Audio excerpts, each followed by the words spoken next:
I know that people are still joining, so welcome.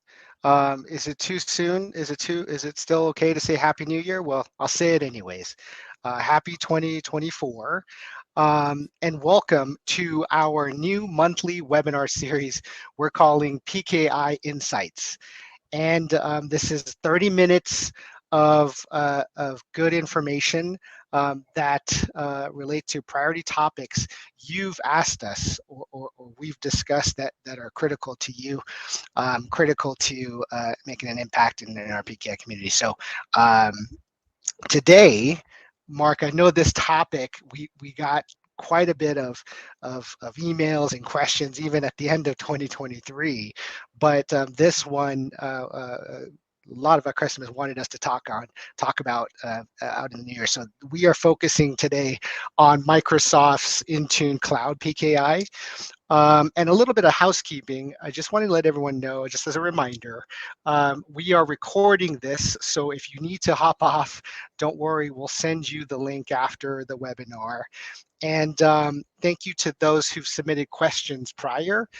Please, as this goes on, the webinar continues, please submit your questions in the Q&A. We'll make sure that we can get to those. And if we can't get to those questions, we'll respond to you. We'll get your questions answered to you after the webinar. So that being said, it's 30 minutes. So I know that that's not a lot of time. Let's kind of dive right in. And like I said, I'm your host. I'm happy to do that. And I'm joined by Mr. PKI, the PKI guy himself, Mr. Mark Cooper. Glad that you're here, Mark. Yeah, thanks, Nick. Thanks for having me. And like probably most of the U.S. right now, here in Portland, Oregon, we're experiencing a nice little winter storm and ice. So fortunately, I'm on my backup internet connection thanks to Elon Musk and SpaceX. So hopefully it's not glitchy today, but I'm online and communicating. So I think at this point, that's the best I could hope for. So as long as we don't lose power, it should be a good 30 minutes. We'll be patient. Just kind of getting into the agenda, and Mark, I'm going to hand this over to you so we can get started and get into the meat of this.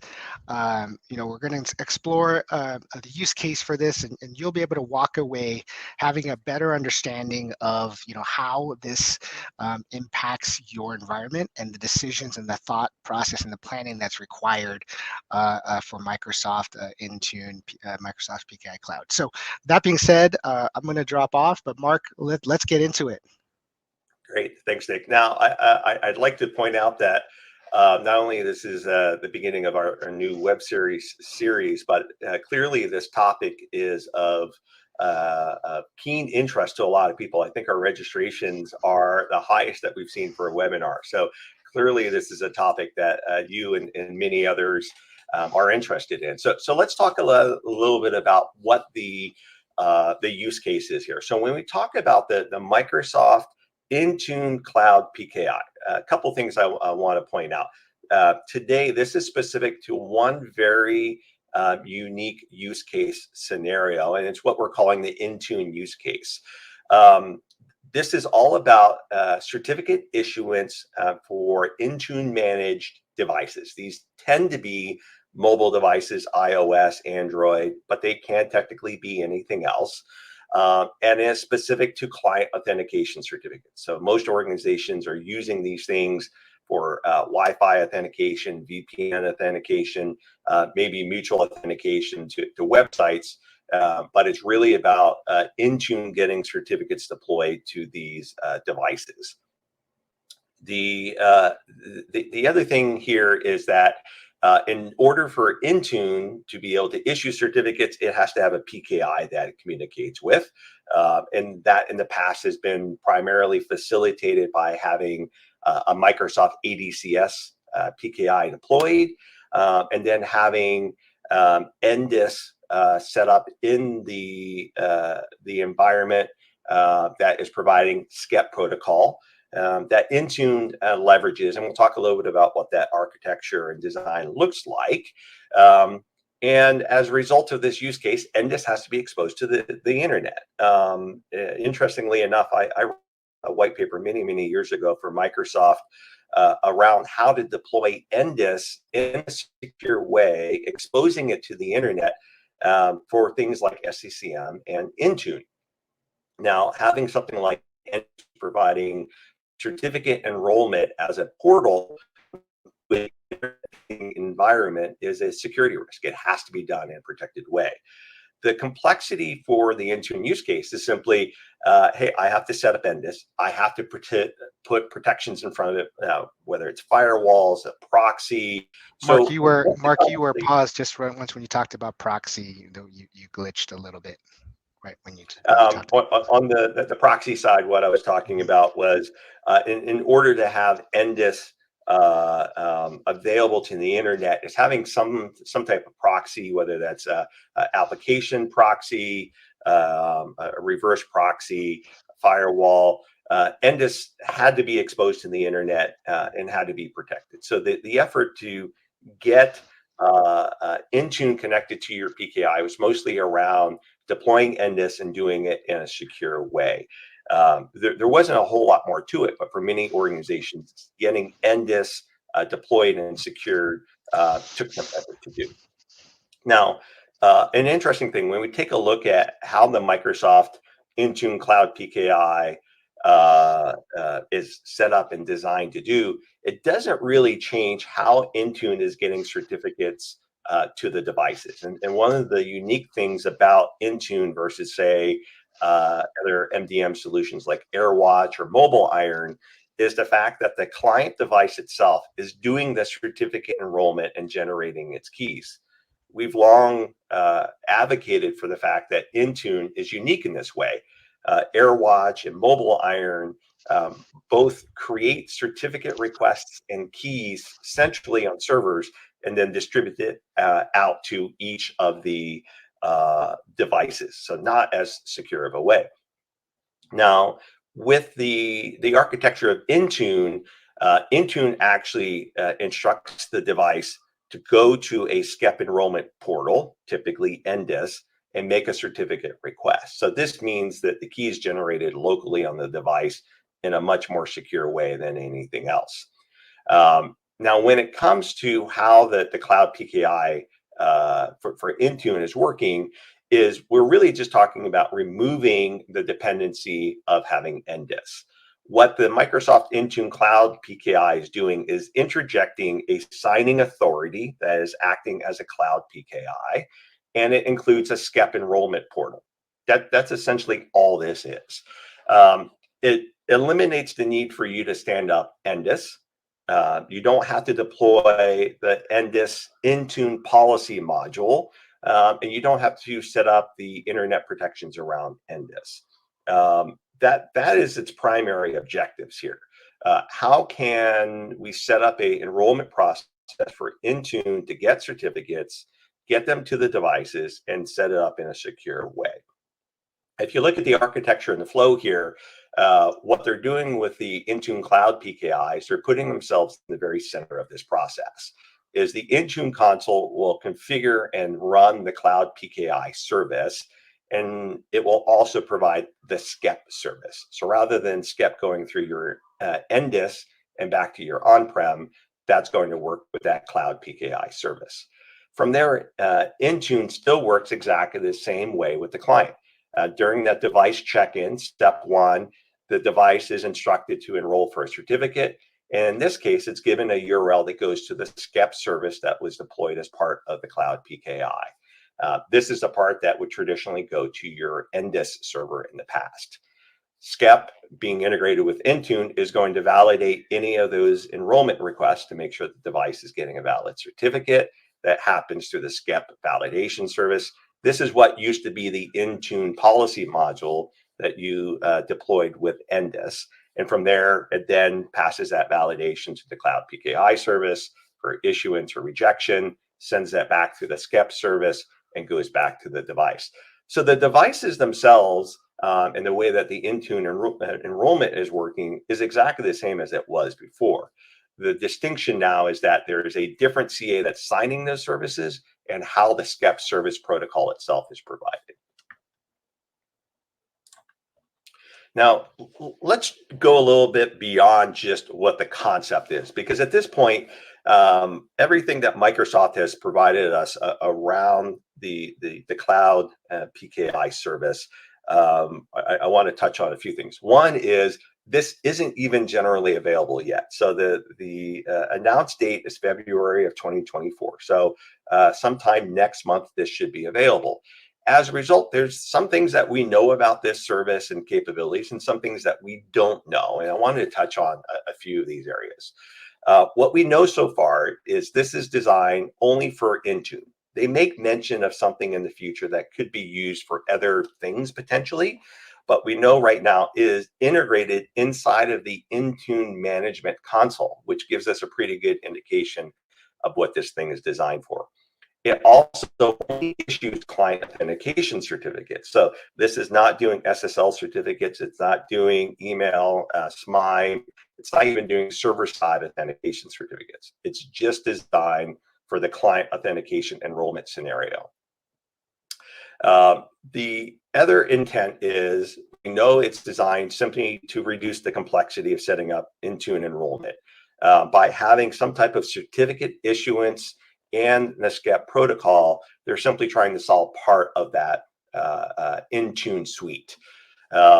We know that it does have the capabilities of supporting what they call root and subordinate CAs.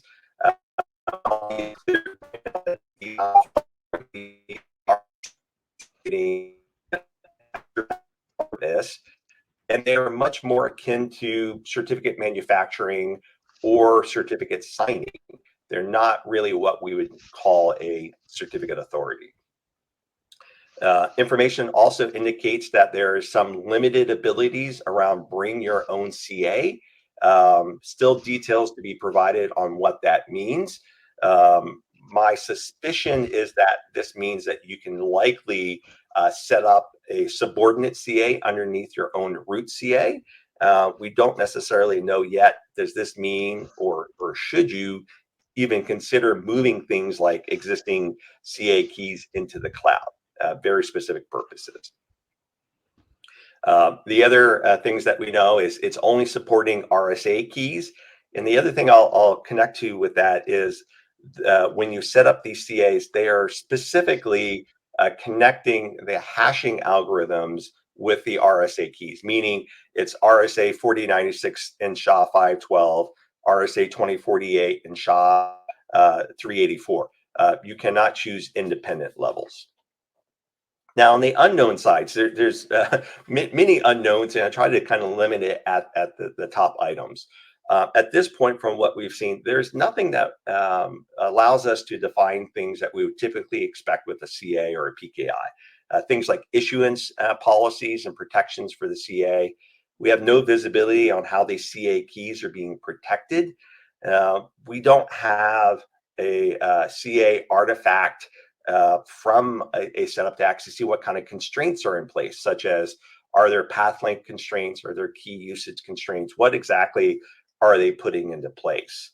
How will they support the bring your own CA? Is this akin to some of the BYOK, bring your own key to the key vault, or is there something else? We don't know much information about timeline availability for other types of cryptography, whether that's elliptical curve or that non-paired RSA hash approach. Will you be able, for instance, to do SHA-256 and RSA 4986 down the road? Also, what kind of high availability is there for the CA and keys?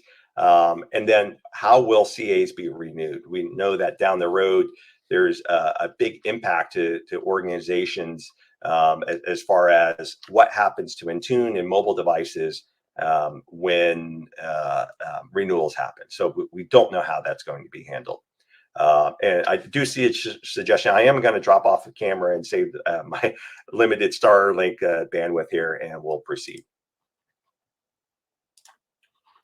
So let's talk a little bit about where does this fit. One of the things that we want to keep in mind is as we go through this process, is thinking about what is this really designed for. It's a very specific use case. It really is designed for certain types of environments. So where does this kind of fit? We can tell that this is designed to augment an existing PKI strategy. And what I mean by that is this is not going to replace your existing PKI. It's either augmenting it as being another extension or part of your PKI, or it's wholly separate, meaning a completely different PKI that's dedicated just to Intune certificate issuance. We know it removes the complexity of a dedicated Endus server.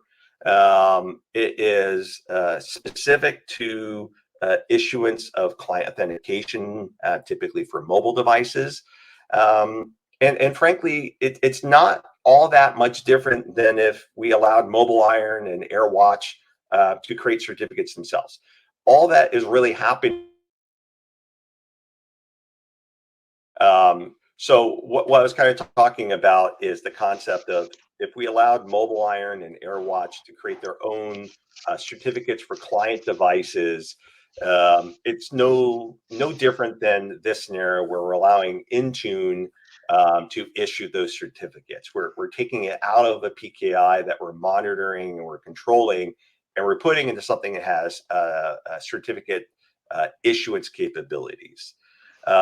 There's We still just some other lost you, things. Mark, for a couple of This seconds there. is another set of keys that are signing certificates. So whatever we set up inside of this Intune Cloud PKI, whether that's a root and an issuing CA, those still have to be added to Active Directory. These certificates from Intune are a wholly separate PKI, unless it's set up as a subordinate. They need to be added to Active Directory. You still need to add these to the NT-auth object in Active Directory so that these client authentication certificates can be trusted as well. And the server side, whenever we're dealing with client authentication, there's typically a server side, whether we're doing smart card logon or we're doing TLS. These require a server side TLS certificate, and the Intune solution isn't doing anything about that. So if we're doing VPN or Wi-Fi, something else still has to issue those TLS certificates. We still have to manage those certificates, and we still have to get those onto those devices. So it is clearly designed to augment your existing PKI strategy. So who is this designed for? If we know a little bit about what this is, one is it has to be an organization that's okay having another set of CAs or another set of PKIs issuing these certificates. The certificates themselves are no better than what you're able to issue from your own PKI. It's simply a matter of, am I okay with segmenting off this part of my issuance that is providing access for VPN or Wi-Fi to another set of CAs that I don't have any visibility of? They're not in my CLM. They're not in my PKI monitoring visibility. It is completely segmented off. So you're trading visibility and security for maybe this certificate as a service or cloud native approach. So it's designed for an organization that is okay with that kind of risk in exchange for the deployment of setting up Endus.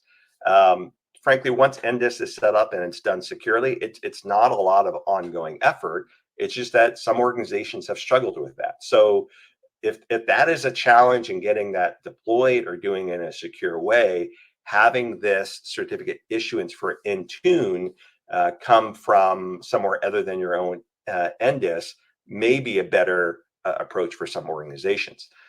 Now, this term isn't often used out there, but it's something that we make a distinction. When I talk about certificate manufacturing, this means certificates that are being signed and created by something that's not really being operated like a certificate authority. If you were to take OpenSSL and sign a certificate, there's no policies or controls. There's typically no path link constraints or key usage constraints there. You have manufactured a certificate.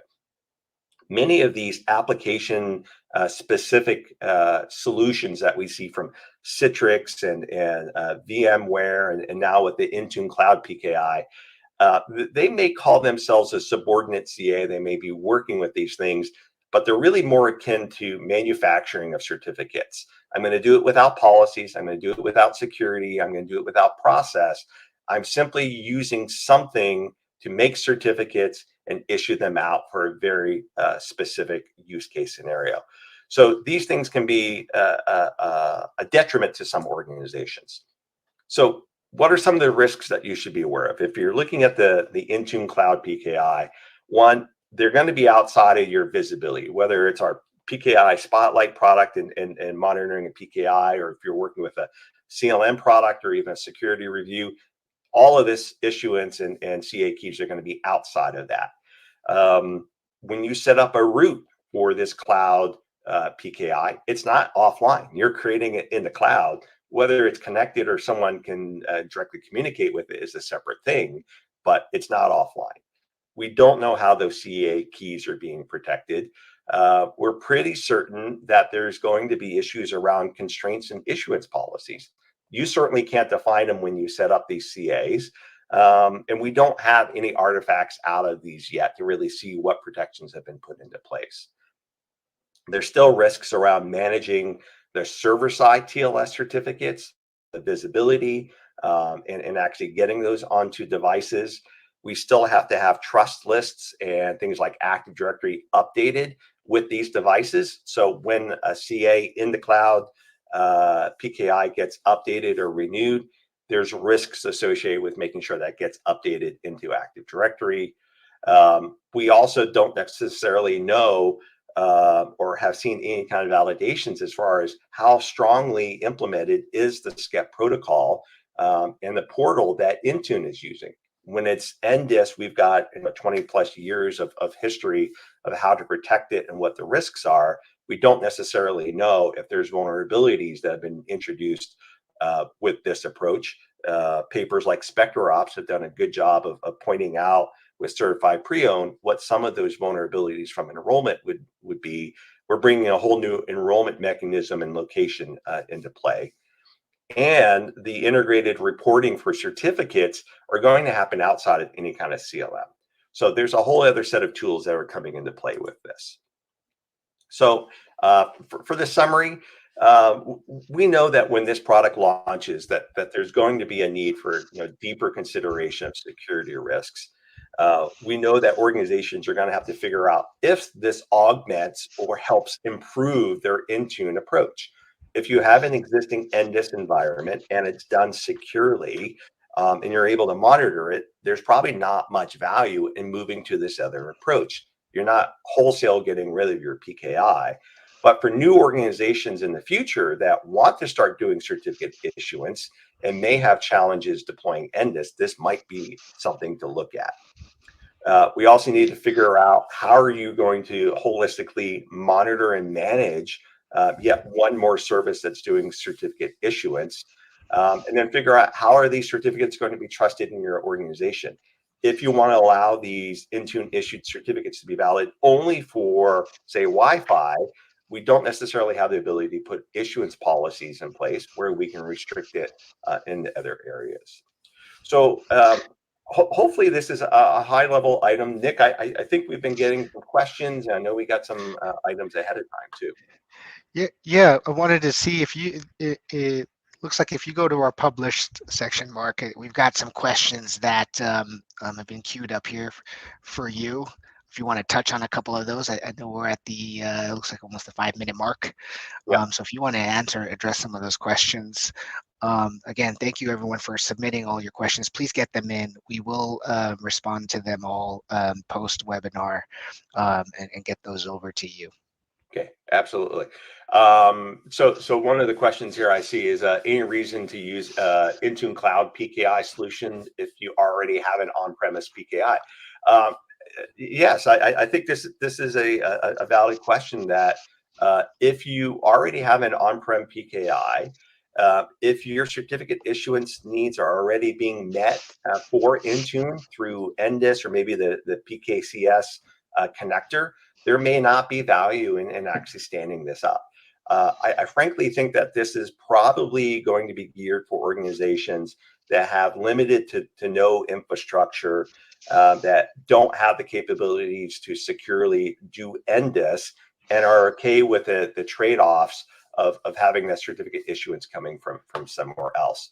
So I don't think that this is something that is going to be a compelling solution to organizations, because you're really not freeing anything up out there.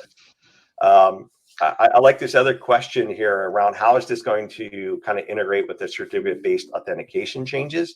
We know that Microsoft came out with changes that they publicized in a recent KB about making strong name mapping to devices.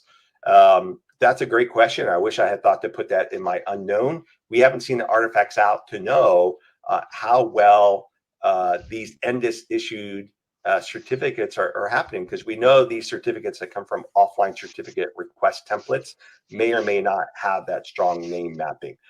My fingers are crossed that the product team thought about that when they did this, but I haven't seen an artifact strong enough to know that for sure.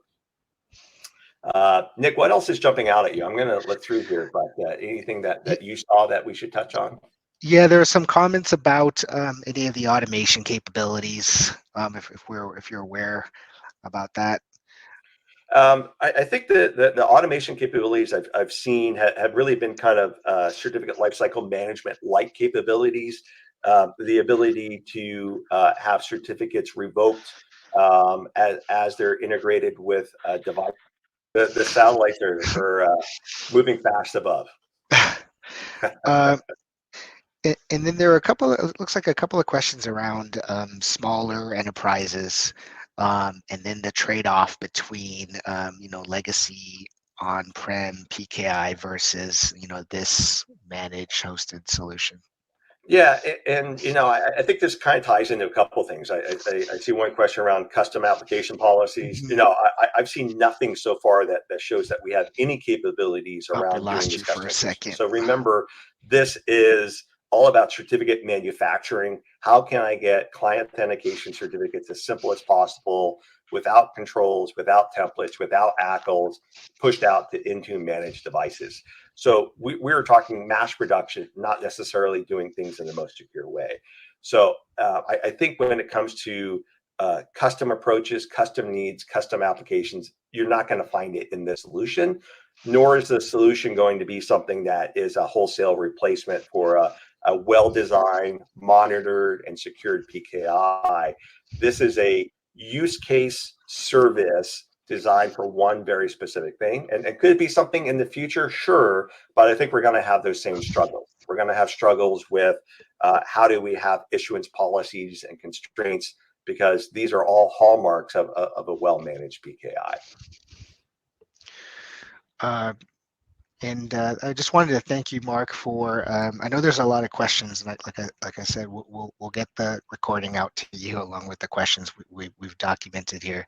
We'll make sure we get those out to you. I just wanted to thank you, Mark, for addressing this. It's a very engaged. Just probably from our past webinars, a lot of engagement, a lot of questions. So thank you all for participating and engaging with us in this. We will certainly get back to you, and please stay tuned. Our next webinar, PKI Insight series, is going to be next month, February 22nd, where we take on the other priority topic that we are getting asked quite a bit. Failed pen tests due to PKI. And so we'll touch on what you can do to ensure that your PKI is secure and set up properly, and avoid those failed pen tests. So we're at the end of the webinar. Please don't hesitate to reach out to us if you have any additional questions or support needs. Again, we thank you very much for attending, and have a great rest of your day. All right. Thanks, everybody. Take care.